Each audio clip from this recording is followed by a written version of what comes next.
I still remember the feeling. It wasn't even a big, obvious sign or some scandalous revelation. More like this slow, creeping itch that something was off. Lauren and I had been grinding together for years, building the business from the ground up, late nights, endless talks, the whole 9 yards. She'd been my partner in all of it, and I thought we were on the same page. But lately, it was like she was talking about something different. Sure, she was still present at the meetings and still had that same spark when talking numbers. But her eyes, her mind, they seemed to be somewhere else. When we signed that huge contract, the one we'd been chasing for months, I thought it would feel like the peak of everything we'd worked for. I wanted it to be our victory. We went out to celebrate, and at dinner, I couldn't help but notice Lauren's energy shift.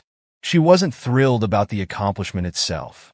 No, she was already talking about where we could take it next, about international expansion and the kind of clients that could open serious doors. She kept saying things like, "We're almost there, Zach. Just think, soon we'll be at the top, where the real players are." There was something odd in her voice, something that wasn't there before. Then we met Harry Weston. The guy was almost too cliché, a self-made millionaire with that smug, I've seen it all smile, the kind of guy who wore his wealth like it was perfume, always lingering a little too close.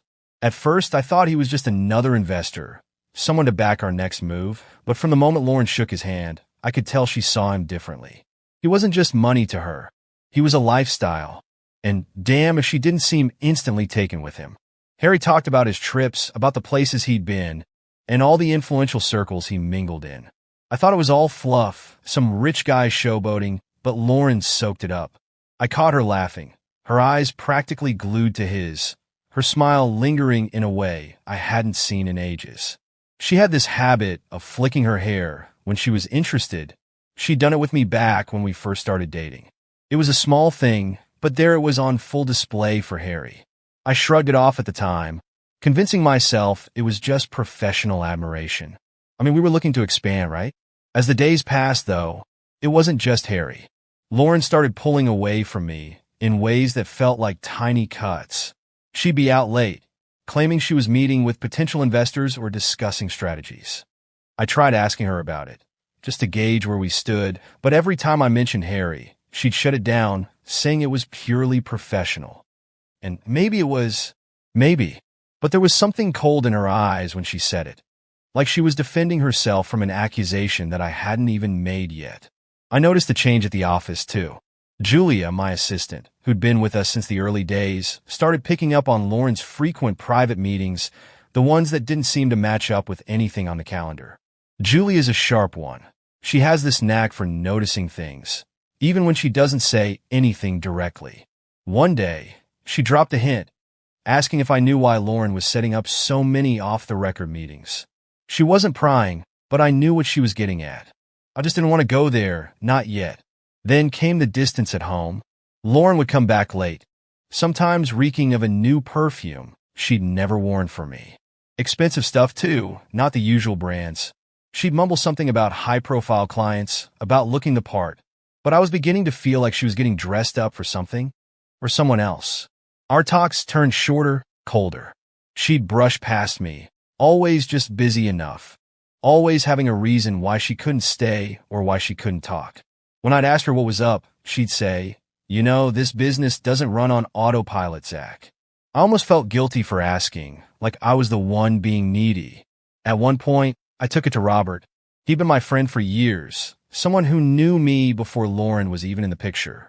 He listened quietly, the way he always did, letting me lay it all out, and finally, he looked at me with this serious expression I'll never forget. "Look, Zach," he said, "I'm not saying she's doing anything wrong, but just pay attention. People can get carried away with success. Just don't let your guard down." He didn't have to spell it out. I knew what he was saying, and so did he. Still, he had a point. Lauren could just be caught up in the thrill of it all, right? Maybe she wasn't doing anything underhanded. But even after our talk, that feeling gnawed at me. It was like an itch I couldn't scratch. Every time she left the house, every time she scheduled another meeting, I felt it more and more. I started noticing little things, small shifts in her body language, like the way she'd glance at her phone a bit too often, or the way she'd linger on certain names in conversations. Harry's mostly. And she wasn't the Lauren I knew. She was starting to feel like a stranger in our own house, and I didn't know if it was my imagination or if something had really changed. So, there I was caught in this limbo. Part of me wanted to confront her outright, to grab her phone, check her messages, and get some damn answers. But another part of me, the part that had built this business, this life with her, kept whispering to me, telling me to wait, to watch, to be smart about it. I wasn't ready to act, not yet. But I knew, deep down, that something wasn't right. And once that suspicion sets in, it's impossible to ignore. It was like someone turned a dial, slowly cranking up the volume on everything Lauren did that felt off. She started dressing up more, too much if I'm being honest. Lauren was already beautiful, and I loved that she took care of herself. But suddenly, she was buying all these expensive clothes and new perfumes, the kind I'd never seen her wear before. She'd brush it off when I asked, saying high-profile clients expect a certain look, Zach. The tone she used made it sound like she was explaining something obvious, like I was the one who didn't understand. She was staying later at work, too. Said she was caught up in evening meetings, tied down with reports and new client presentations. But it was every night now, and the excuses got thinner. Sometimes she'd be home by 10, sometimes after midnight. I wanted to believe her. I really did. But there was this nagging feeling I couldn't shake. A part of me hated that I was even having these thoughts about her. But I couldn't ignore it, especially with how fast her wardrobe was transforming. How often she'd leave the house with that new perfume lingering in the air. Then came the day Julia, my assistant, mentioned that Lauren had left her work laptop open. Julia didn't push me. She just let it sit there. A casual remark dropped like a bomb. I wrestled with myself for a minute, thinking maybe I was overstepping, but in the end, curiosity got the better of me. When I opened the laptop, I saw emails between her and Harry. They weren't exactly scandalous, not on the surface. But there were these strange hints, little phrases here and there that stuck out like a sore thumb. Things about meetings outside of business hours, with vague mentions of where they'd go like the usual spot. It was enough to make my blood boil, but not enough to confront her outright. A few days later, I couldn't take it anymore. I needed to see for myself if I was just imagining things. I knew she had a meeting near one of our usual lunch spots, so I decided to drop by, pretending I was just passing through. And there they were, her and Harry sitting in the far corner, looking way too comfortable. They were laughing, leaning in close. I could see that damn flick of her hair, that way she'd always toss it back when she was interested, when she wanted attention. Lauren saw me first, and her face went through a whole range of emotions, surprise, guilt, then something that looked almost like irritation. She waved me over, forcing a smile as she introduced me to Harry, who had this annoyingly calm look on his face. "Hey, Zach," she said, putting on that practiced, professional tone. "Harry and I were just going over some client strategies." She emphasized client strategies like I'd somehow misunderstood her. I played along, shook Harry's hand, and tried to act natural. But inside, I was seething. There was no reason for her to look that cozy with him. No client strategy required her to laugh that hard at his stupid jokes. I wanted to call her out right there, but I wasn't ready. Not yet. I needed more than just a gut feeling and an awkward lunch meeting to go on. After that encounter, I knew I had to get more insight. Lauren had this close friend, Sarah, someone she trusted with just about everything. I figured Sarah would know if something was up, or at least if Lauren had been saying anything unusual. So, I reached out casual-like, under the pretense of checking in. I hinted around, asking if Lauren seemed any different lately. Sarah hesitated, but finally, she gave me a look that made my stomach drop. "Well, Zach," she said, choosing her words carefully. "Lauren's been talking about wanting more out of life, you know? She said she feels like she's missing out on something, like she needs to live a real life, whatever that means." She paused, her voice quieter now. She's been talking a lot about the people she's been meeting lately, especially people like Harry.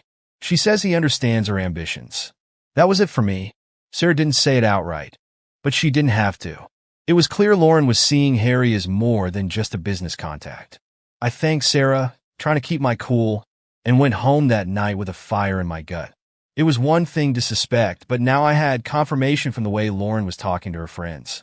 She was looking for a life I wasn't part of, a life that Harry, apparently, was all too eager to provide. That night, Lauren came home late again. She was tense, clearly annoyed about something, slamming her bag on the counter before taking off her shoes with more force than necessary. I could see she was itching to start a fight, and sure enough, she didn't waste any time. "Do you even care about my career, Zach?" she snapped, barely looking at me. "I feel like you don't understand what I need to do to succeed. You just want to stay comfortable, but I need more." "More?" I repeated, barely holding back. "What exactly do you need, Lauren? More meetings with Harry? More late nights?" She rolled her eyes, like I was some clueless child. "Oh, don't start with that," she said, exasperated. "It's just business. Not everything is about you, Zach. You think I'm doing all this for fun?" I wanted to scream at her, to demand the truth, but instead, I tried to keep my voice steady. "Are you sure it's all just business? Because it doesn't look that way, Lauren. You're out late every night, spending a fortune on clothes and perfume you didn't used to care about. If it's not about you, then what is it about?" She laughed, a bitter, humorless laugh. "Unbelievable. You really think I'm that shallow? I'm doing this for us, Zach. For our future. Maybe if you actually supported me instead of throwing around baseless accusations, you'd understand that." Our argument escalated, words flying back and forth until she finally stormed off to the bedroom, leaving me alone, seething. I could feel that wall between us, the one that had been building for weeks, maybe months. And after that night, I knew I couldn't trust her words anymore. She'd said everything she needed to say with her actions, with her dismissive tone, with her complete unwillingness to acknowledge the possibility that I might have a reason to worry. As I sat there, I felt like the fool, the guy who'd built a business with his wife, thinking we'd be partners in life and work. But now I could barely recognize her. And as much as I wanted to believe she was just wrapped up in the thrill of our success, deep down, I knew better. This wasn't about business. It was about her, about some need she had that went beyond anything we'd built together. I wasn't ready to call it quits, not yet. But I wasn't going to sit back and watch her tear apart everything we'd built either. I don't know what possessed her to leave her phone on the kitchen counter that night.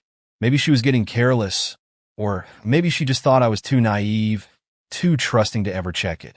Either way, there it was, buzzing on the counter with that familiar tone, announcing a new message. I'd heard it 1,000 times before, but this time, something in me snapped. I needed to know. I grabbed the phone and glanced at the screen. It was from Harry. The message was short but to the point, saying something about how he enjoyed their last meeting at the hotel and how he was already looking forward to the next one. My hand went cold. Here it was, the confirmation of everything I'd been suspecting but hoping wasn't true. She'd left the phone unlocked, and I scrolled back through their messages, finding more than I wanted to see. Messages about catching up, hints at private dinners, and words I hadn't heard from her in a long time. I wanted to confront her then and there, but I knew it wouldn't be enough. She'd find a way to explain it, to brush it off as networking or some crap about important client relations. No, I needed more, something undeniable, and I knew just the person to help me. The next day, I pulled Julia aside. She'd been my assistant since the early days, and if there was anyone I could trust, it was her. I laid it all out for her, the late nights, the lunches with Harry, the message I'd found. She wasn't surprised. She'd noticed the shift in Lauren's behavior, too. Julia offered to keep an eye on things, subtly monitor Lauren's work activities, and check her email whenever possible. She even noticed that Lauren had been receiving tickets to expensive events, ones I hadn't heard a thing about. With Julia's help, I started piecing together a clearer picture of what was going on. I knew Lauren was careful, but she wasn't as slick as she thought. Her private meetings were becoming a regular occurrence, and the tickets she was receiving? They were for high-end events I'd never heard of, events that Harry seemed to attend as well. It was starting to feel like a sick game, with me on the outside, watching her flaunt this life that had nothing to do with us, with our goals, our work, our future. But it wasn't enough. I needed hard evidence, something undeniable, something that would give me leverage to end this whole charade. That's when I reached out to a private investigator, someone Robert had mentioned once. He didn't ask too many questions, just nodded and took the information I gave him. He started tailing Lauren over the next few weeks, tracking her to high-end restaurants, private parties, and, sure enough, hotel after hotel. Each time, Harry was there, laughing, leaning in, playing the part. When the photos came back, I could feel my stomach twist. There she was, dressed to the nines, looking happier than she had in years, wrapped around a man who wasn't me. They weren't trying to hide it, either. In some of the photos, you could see them holding hands, leaning close, sharing looks that I hadn't seen on her face in well too long. Finally, I had enough. I wasn't just going to stand by and watch her continue this double life while playing the role of the devoted wife. So that night, when she walked through the door, I told her we needed to talk. She looked at me, eyes narrowing slightly, like she was trying to gauge whether I knew anything. "What's this about, Zach?" she asked, trying to sound casual, but I could see the tension in her jaw. "I know about you and Harry," I said, as flatly as I could, my voice calm but hard. I wasn't going to give her an inch to maneuver. "I know about the hotels, the meetings, the messages. I've seen the photos, Lauren. Don't even try lying." Her face paled, then turned red.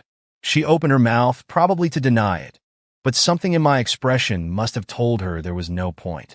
She let out a breath, crossing her arms and meeting my gaze defiantly. "And so what if I did?" she said, her voice cool and dismissive. "Can you really blame me? I've been stuck in this small, predictable life for years, Zach. You think a few business contracts and a cozy office are all I wanted?" Her words hit me like a punch to the gut, but I kept my composure. "I thought we built something together, Lauren. I thought this was about us, not about your real-life fantasy with some guy who just happens to have a fat bank account." She laughed bitterly, shaking her head. "You don't get it, do you? It's not just about money. It's about lifestyle, about being with people who understand ambition. Harry does, and he's everything you're not. Connected, influential, able to provide a life beyond this small-time setup." I don't know what I'd expected her to say, but hearing her actually justify it with this disdain for everything we'd built, for everything I thought we shared, it set something off in me.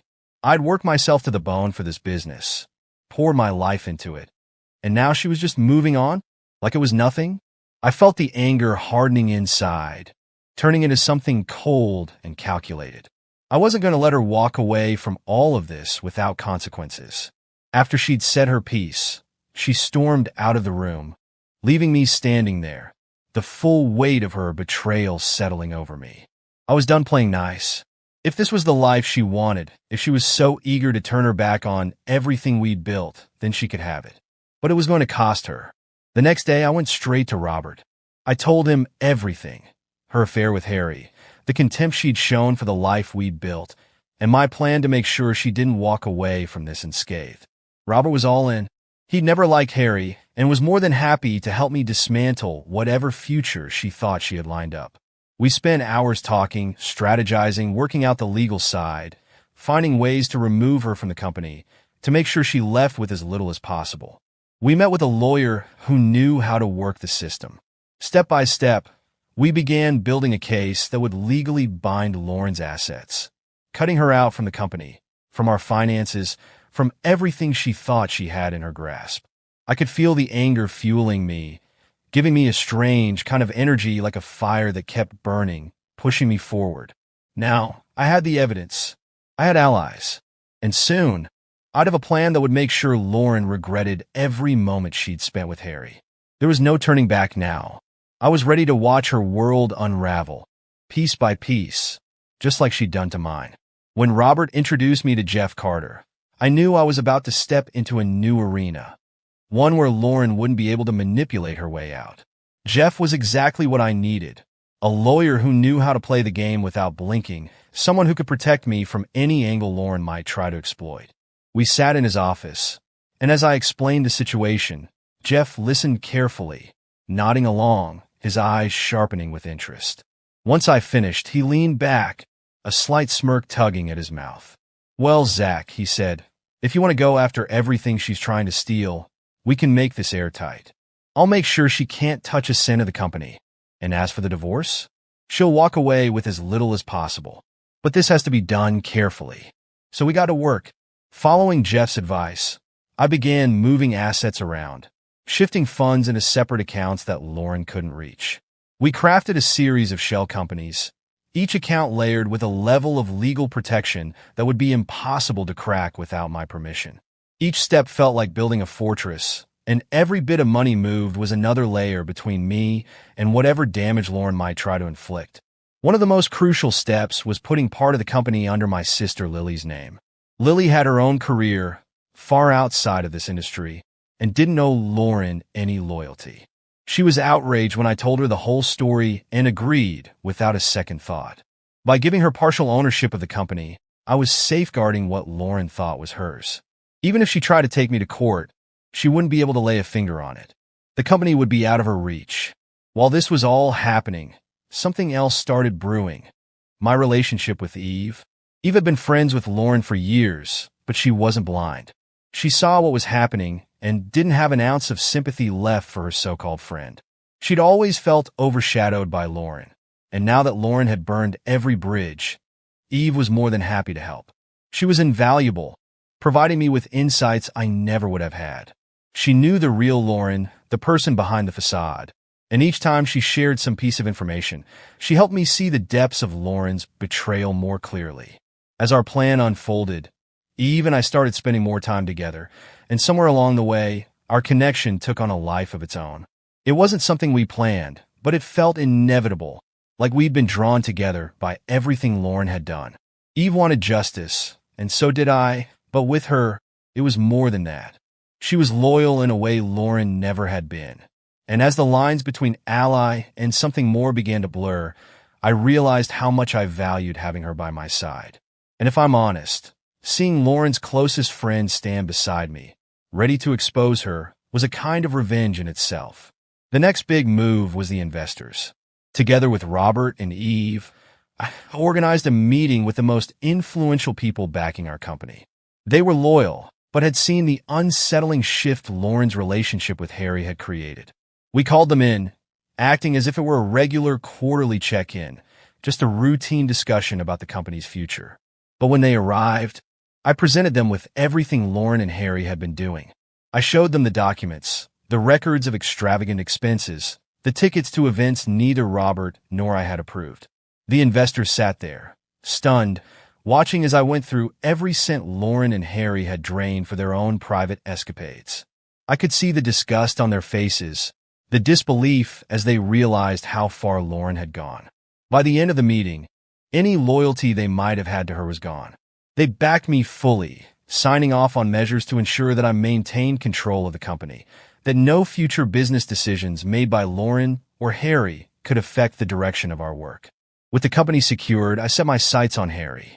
The guy had his fingers in plenty of pies, investing in other ventures, always angling for the next big thing. He liked to present himself as a big deal, someone everyone wanted to work with. But after what he'd done, I was more than happy to watch that reputation unravel. I started reaching out to his business partners, quietly slipping them information about his behavior, how he'd misused funds, manipulated resources for personal gain. The backlash was almost immediate. One by one, companies began pulling out of deals, distancing themselves from his brand. It didn't take long for word to get around that Harry wasn't someone to be trusted. I heard through the grapevine that he was trying to salvage his reputation, scrambling to keep his clients on board. It was satisfying, knowing that he'd have to face the consequences of the empire he thought he'd built. Lauren, meanwhile, was oblivious to all of this. She was still under the delusion that her affair was a private, personal matter, that I'd sit back and let her walk away unscathed. She had no idea I'd moved most of the company out of her reach, or that her closest friend was now my ally. She didn't see the walls closing in on her, the damage already taking place behind the scenes. And with each step of the plan, I felt the weight of her betrayal lifting, replaced by a sense of control, of purpose. By the time we reached the final stage, I had everything I needed. The assets were secured, the investors were on my side, and Harry's reputation was in shambles. Lauren and Harry thought they were untouchable, that they could live out their fantasy without consequence. But they'd miscalculated, blinded by their own egos. The big day had finally arrived. Everything had been meticulously set up. The invitations, the agenda, the catering.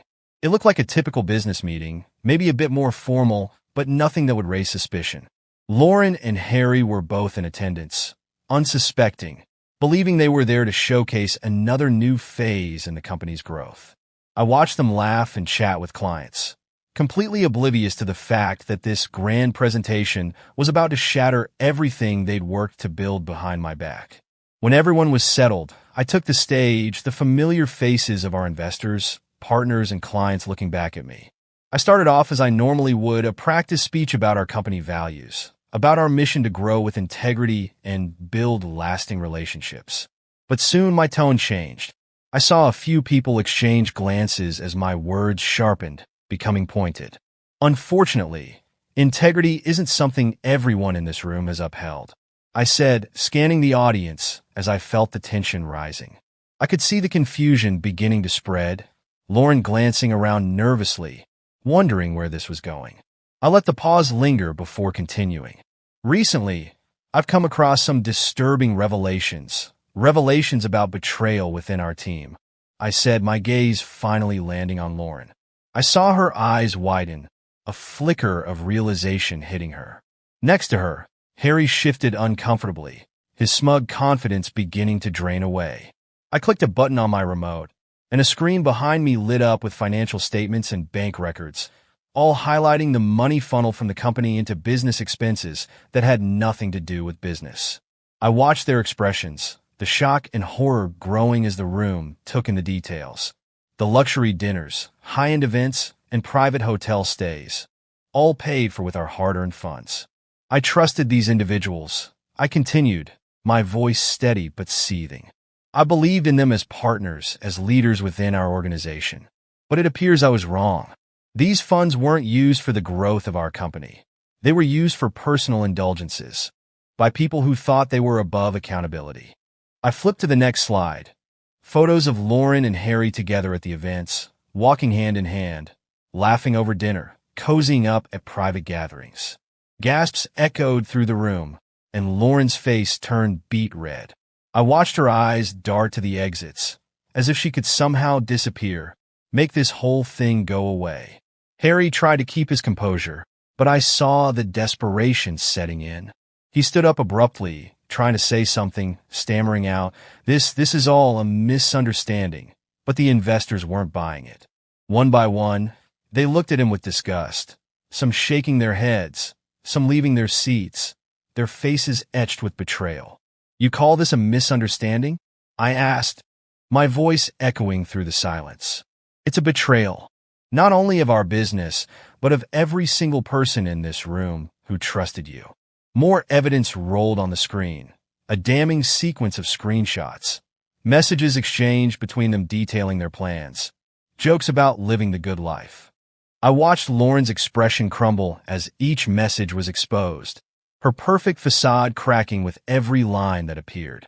The room erupted in chaos. People were muttering, some were leaving, and others were glaring daggers at Lauren and Harry. I watched Lauren's eyes dart to Harry, but he wasn't looking at her.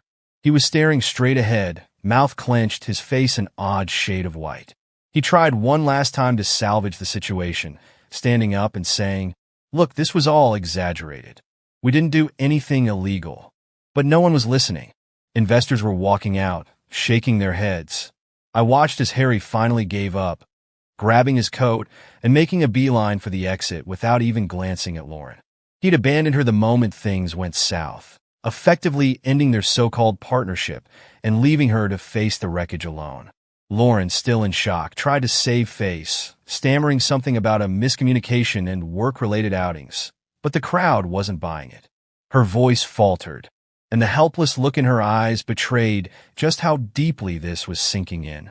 For the first time, she saw the fallout of her actions, and it was a brutal, public unraveling. Once the room had quieted down, I took the mic one last time. Effective immediately, I said, Lauren and Harry are no longer associated with this company. With the support of our legal team and the approval of our investors, they will be removed from any involvement in our operations. Robert stood beside me, his face set with quiet satisfaction. We had ensured that Lauren wouldn't just lose her position here. She would be left with nothing. Everything she'd worked for, all the schemes she'd planned with Harry, were in ruins.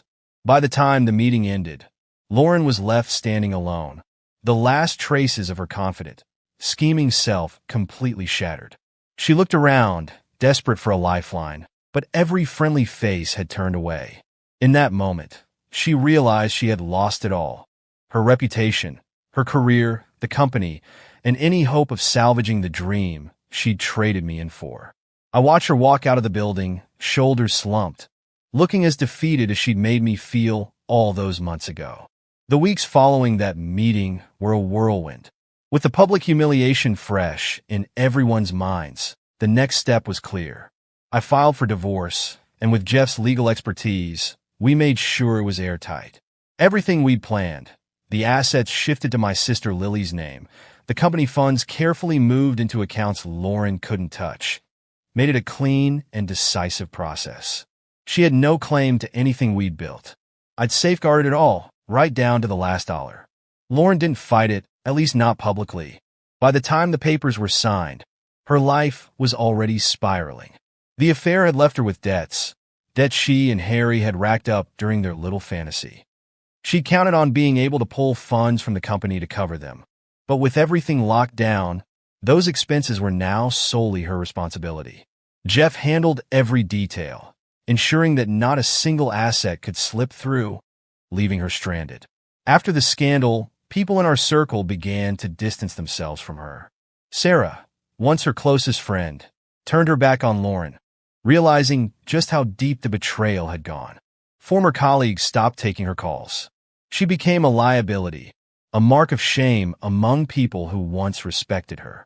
I started hearing whispers through the grapevine about how desperate she was, how her reputation had been utterly shattered. Nobody was willing to risk their own standing by associating with her. Eve, on the other hand, became a cornerstone in my life. After all the deceit and betrayal, her loyalty was a breath of fresh air. Our connection grew, evolving into something deep and steady. She stood beside me, not just as a romantic partner, but as someone I could trust, someone who had proven her loyalty in ways I hadn't thought possible. She became involved in the business, offering advice, helping me strategize, and eventually suggesting we invest together in a new venture.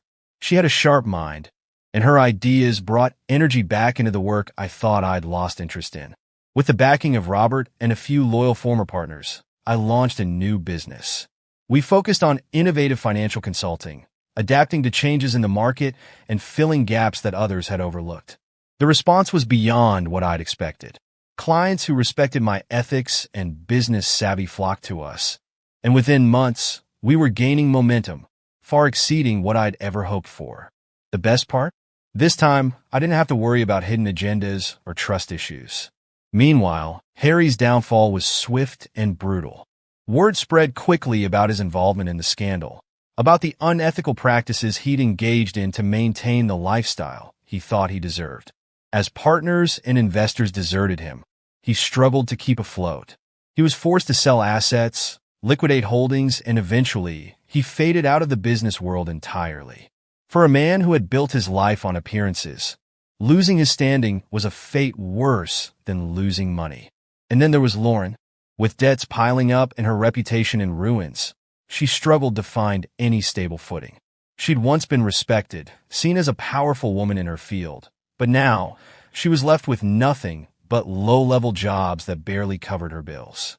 The field she'd once dominated now saw her as a liability, and any hope she had of rebuilding her career were crushed under the weight of her choices. She'd risked everything for that brief taste of luxury with Harry, and now she was paying the price, starting from scratch, just like the rest of us when we first began. Only this time, she had no allies left. As for me, the future had never felt so open.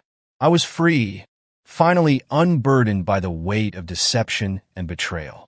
My relationship with Eve flourished in ways I hadn't expected. She wasn't just my partner. She was someone who truly had my back, someone I could rely on without a hint of doubt. Every day felt like a fresh start, a new chance to live without the shadows of the past. Reflecting on it all, I felt lighter, as if I'd shed years of weight I didn't even know I'd been carrying. The business was thriving. My personal life was steady, and the scars from the ordeal had transformed into a kind of strength, a clarity I hadn't had before.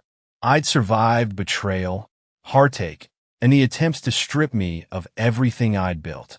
And in the end, I'd come out on top, surrounded by people I could trust.